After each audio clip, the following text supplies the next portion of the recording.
एक किताब है जिसका नाम है दलाइलुल खैरात। इब्तिदा से लेकर के इंतहा तक सिर्फ मोहम्मद अरबी सल्लल्लाहु ताला अलैहि वसल्लम के दुरूद पाक के हवाले से है। पूछा था किसी ने इस किताब के राइटर से, मुसन्निफ से, राइटर का नाम क्या है, मुसन्निफ का नाम क्या है, याद रखें। हजरत मोहम्मद बिन सुलेमान अल जसूली दलाइलुल खैरात के मुसन्निफ का राइटर का नाम है। मालूम किया किसी ने हजरत ये किताब कब लिखी और क्यों लिखी।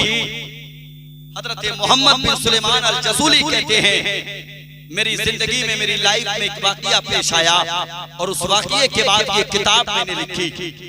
कहा हुजूर वो वाकया क्या था। मोहम्मद बिन सुलेमान कहते हैं मैं एक मर्तबा किसी बस्ती में गया, नमाज का वक्त हो गया, मैंने चाहा कि वुजू करके नमाज पढ़ी जाए। मैं पानी की तलाश में निकला, पानी निगाहों के सामने नहीं टकराया, मगर अचानक एक कुआं मेरी निगाहों के सामने टकराया। मैं कुएं के करीब गया, मैंने सोचा कुएं में पानी होगा, लेकिन मेरे हाथ में रस्सी नहीं, मेरे हाथ में डोल नहीं।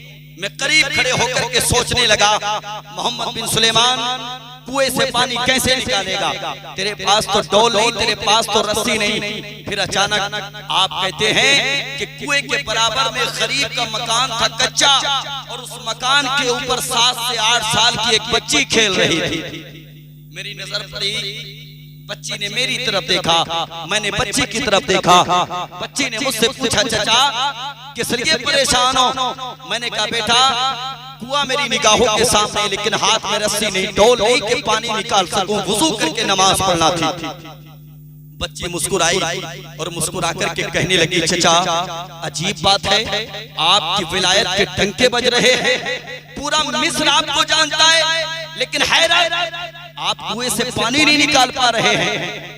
हजरत मोहम्मद बिन सुलेमान कहते हैं मैंने कहा बेटा शायद कि तुम मेरी बात को समझ नहीं पाएंगे।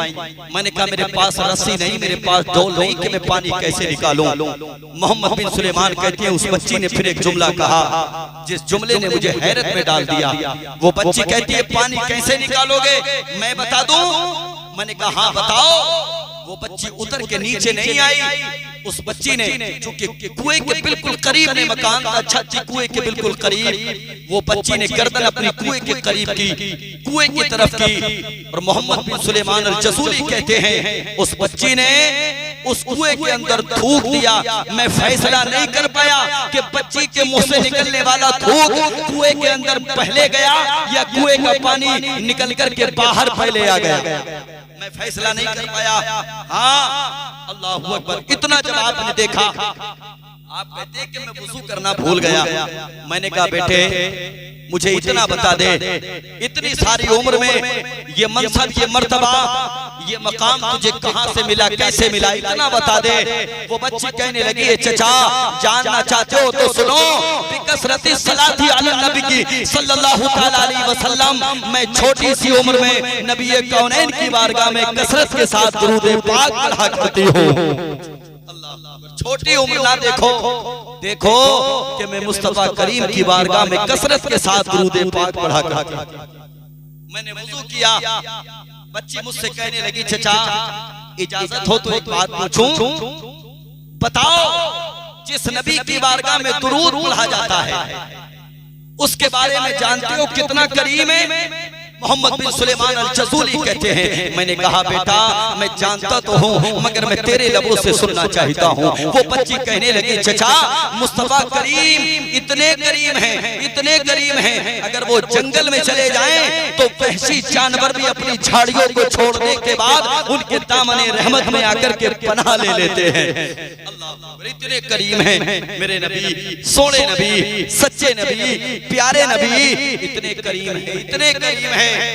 खुदा की कसम ये वाकया याद रखें, मैंने एक जगह बयान किया, कुछ आंखें ऐसी जो अश्कबार हो गई।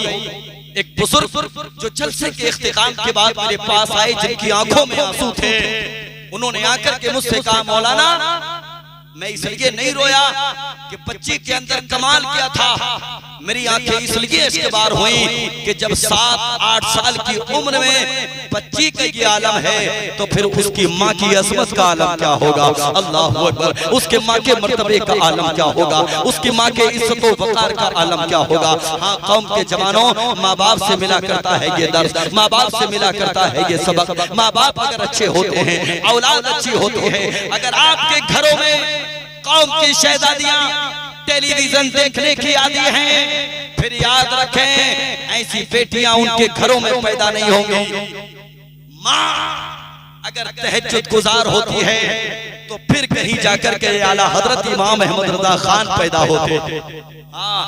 बाप अगर आला हजरत हो, माँ तहज्जुद गुजार हो तो फिर कहीं जाकर के मुफ्ती आज़म हिंद पैदा होते हैं। माएं अगर अच्छी होती हैं तो फिर बच्चे भी अच्छे पैदा होते हैं। बदलो अपने घरों के हालात। आज हमारे घरों में हर घर के आलम इल्ला माशाअल्लाह कि बेटियां बहनें बेरहरवी इख्तियार किए हुए हैं। इसीलिए हमारे घरों में ऐसी बच्चियां पैदा नहीं होती जिनके लबों पे दरूद के तराने हों। ऐसी बच्चियां पैदा नहीं होती जिनके लबों पे कुरान की आयतें हों। ऐसी बच्चियां पैदा नहीं होती जिनके लबों पे नात के तराने हों। आज हमारे घरों में ऐसी बेटियां पैदा हो रही हैं जो गाने का इस्तेमाल करती हैं। ऐसी बेटियां पैदा हो रही हैं, ऐसे बच्चे पैदा हो रहे हैं जो आखिरत की कम परवाह करते हैं और दुनिया की ज्यादा परवाह करते हैं। वालिदैन को संभालना पड़ेगा, अपने कदम को संभाल कर रखना पड़ेगा। वालिदैन का अगर कदम सही और सालिम उठेगा तो फिर याद रखें आज भी हमारे घरों से मुजाहिद पैदा होंगे। आज भी खालिद बिन वलीद को पैदा नहीं हो सकते, लेकिन गुलाम खालिद बिन वलीद जरूर पैदा हो सकते हैं। अबू बकर तो पैदा नहीं हो सकते, लेकिन उनके गुलाम पैदा हो सकते हैं। उमर पैदा नहीं हो सकते, लेकिन खादिम पैदा हो सकते हैं। उस्मान पैदा नहीं हो सकते, लेकिन उनके गुलाम पैदा हो सकते हैं। आज अगर माँ बाप सही हो, सालिम हो, तो फिर हमारे घरों में बहादुर बेटे पैदा हो।